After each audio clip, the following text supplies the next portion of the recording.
Hey guys, Jared Lintner. Just got back home after a whole month being gone. Fished the inaugural Bass Pro Tour, Major League Fishing on Lake Toho, Lake Kissimmee, and then headed over to Conroe. And I want to do a quick recap of the products and the baits that I use, the rods, reels, line.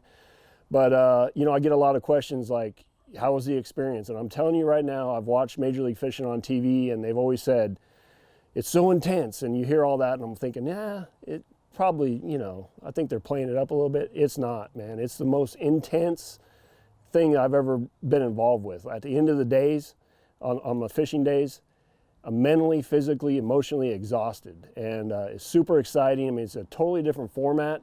You know, my mindset throughout the course of the tournament is completely different than anything before. So I'm looking forward to getting back. I'm going to head back there in a couple weeks to the Bassmaster Classic, then into Raleigh, North Carolina for the next Bass Pro Tour event. But Lake Toho, Lake Kissimmee, we had a huge cold front down there in Florida, and usually that's not good for Florida strain bass, especially on the Kissimmee chain. Practice first day was windy, cloudy, overcast, ton of rain, and I really didn't accomplish much.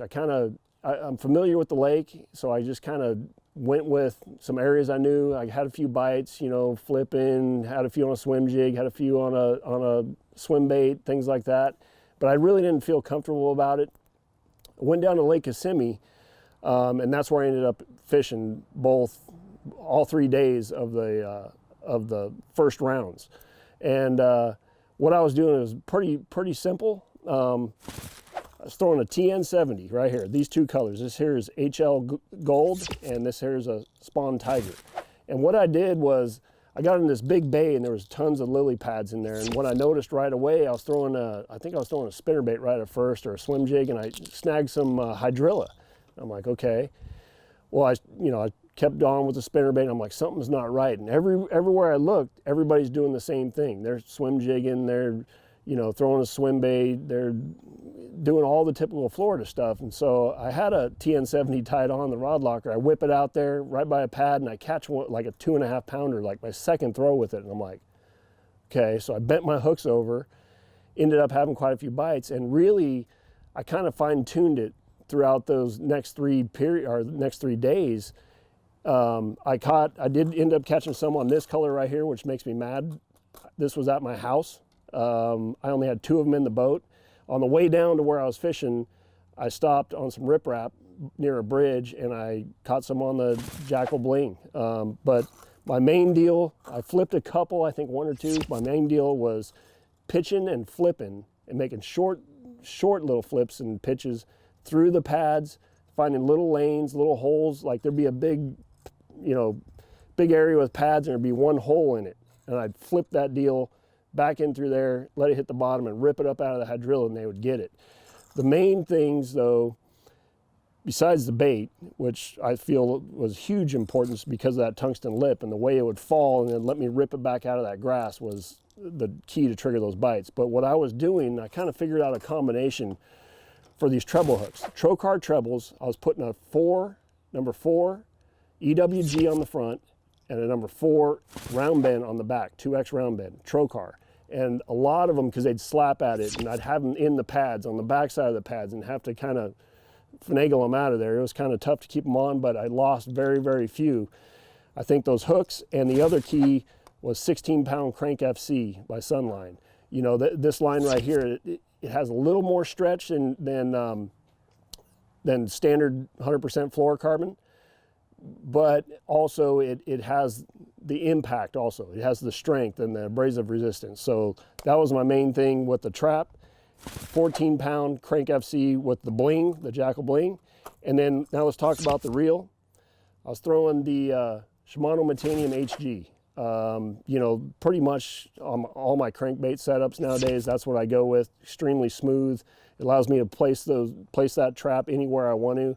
And you know, it has the gear ratio to get them in, you know, because like I said, a lot of them were pretty far out there, and I had to catch up with them, and they're crazy fish.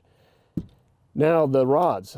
So my reaction bait rods, here's the Ritual Angling. This here is a 7.7 medium heavy. It's kind of got a composite feel to it, kind of more parabolic. And the same rod right here is a 7.2 it's the same action, has the same parabolic action that you want with a rattle trap or a crankbait. It gives those fish, you know, sensitive, but it gives that fish enough sponge or enough rod where it's not tearing those hooks out of their face. So really that's the setup that got me to championship day. Then when I got to Lake Garcia, I'd never fished there before. I didn't go down there and practice anything like that. I showed up, there's mats, there's cheese, there's pads, there's reeds, and I'm going, oh my gosh, I'm gonna wreck them. I didn't find those fish in those mats. What I did, I flipped a few. This here's a 7-Eleven extra heavy ritual angling rod for my mat flipping. I flipped a few, but not like I expected it to be. I was throwing the new Bantam, Shimano Bantam, which is basically the best braided reel I've ever fished with. It's got so much power and torque that when you hit a fish either on a frog or swim jig or like I was doing punching, it rips them out of that grass. And then also 60-pound FX2 braid, you know, that's what I was punching. 1.25 ounce tungsten, EcoPro tungsten weight, and a 4 and 5/0 monster Trokar flipping hook. That was one of the setups I used, but for those guys that have seen the footage, you know that I caught a lot of them on a soft stick bait. This here is a Ritual Angling 7.5 heavy casting rod. And what I was doing with this is right when in the morning, I noticed there was bare spots up against the reed lines, and I'm like, those gotta be beds. So I rigged up a soft stick bait. This here is a Gambler Fat Ace, 6-inch, green pumpkin, black blue, kind of a laminate deal. That's what I had in my boat for whatever reason. I think I was throwing it in practice at Kissimmee a little bit. So I rigged it up, a little tiny 16th ounce EcoPro tungsten weight on a 5/0 HD Trokar worm hook. And it's just something that I could cast a ways, and for whatever reason, they love a stick bait, soft stick bait in Florida. I ended up leading the first two periods on it down there. I'm like, I'm gonna win this tournament. And then the clouds and the wind came in and kind of shut that deal down. Ended up placing third to Jordan Lee. He had an amazing comeback. He found him in some offshore grass throwing a chatterbait.